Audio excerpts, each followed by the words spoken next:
Hi friends, today Ramadan holidays సందర్భంగా Dubai ఫ్రేమ్కి వచ్చేసాము.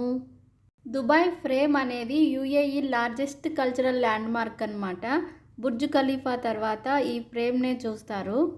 ఈ దుబాయ్ ఫ్రేమ్ పార్క్ మొత్తం ఎప్పుడు ఓపెన్లోనే ఉంటుంది. కాకపోతే మనం వెళ్ళాలా అనుకున్న టైంకి 60 మినిట్స్ బిఫోరే ఇక్కడ ఉండాలి. స్మాల్ గ్రూప్ పీపుల్ని మాత్రమే దుబాయ్ ఫ్రేమ్ టాప్ సైడ్కి పంపిస్తున్నారు. వాళ్ళ విజిటింగ్ అయిపోయిన తర్వాత నెక్స్ట్ గ్రూప్ని పంపిస్తున్నారు.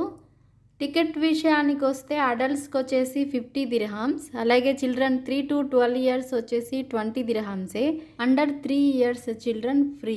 ఫ్రేమ్ పైకి వెళ్ళడానికి మాత్రం చాలా రూల్స్ ఉన్నాయన్నమాట. Pets not allowed, smoking not allowed, food items ఏవి తీసుకెళ్ళకూడదు, అలాగే జంపింగ్ చేస్తూ వెళ్ళకూడదు, ఇంకా షార్ప్ టూల్స్ ఏవైనా టాయ్స్ కానీ ఉంటే తీసుకెళ్ళకూడదు. అలాగే పిల్లల చేతిని మాత్రం వదలకుండా పట్టుకొనే ఉండాలి, ఎందుకంటే జంపింగ్ చేయకూడదు కాబట్టి.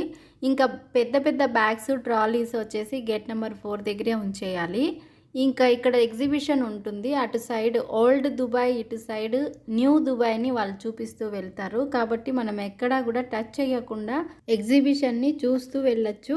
దుబాయ్ ఫ్రేమ్ యొక్క గొప్పతనం ఏంటి అంటే, దుబాయ్ ఫ్రేమ్ వచ్చేసి దుబాయ్ మొత్తానికి కూడా ఒక ఐకానిక్ స్ట్రక్చర్గా నిలబడింది. ఈ దుబాయ్ ఫ్రేమ్ అనేది సాంస్కృతిక మైలురాయిలా నిలిచిందన్నమాట. ఎందుకంటే దుబాయ్ ఫ్రేమ్లో పాత దుబాయ్ ఎలా ఉంది, 30-40 ఏండ్ల ముందు పాత దుబాయ్ ఎలా ఉంది, అది ఇప్పుడు దుబాయ్ ఎలాగ ఉంది అన్నదంతా కూడా ఎగ్జిబిషన్ రూపంలో చూపిస్తారన్నమాట.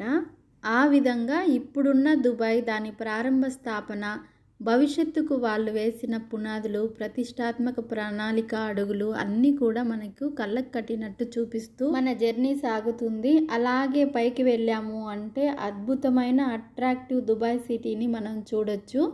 ఇక కిందకు వచ్చేస్తే పక్కనే జబిల్ పార్క్ ఉంది. ఈ జబిల్ పార్క్ ఎంట్రన్స్ ఫీజు మాత్రం 5 దిర్హామ్సే. చాలా అట్రాక్టివ్గా ఉంది, పిల్లలు బాగా ఆడుకోవచ్చు. దాంతోపాటు ఇక్కడ కొన్ని ప్లానెట్స్ని కన్స్ట్రక్ట్ చేస్తున్నారు. ఇది ఇంకా అండర్ కన్స్ట్రక్షన్ పార్క్ అనుకుంటాము.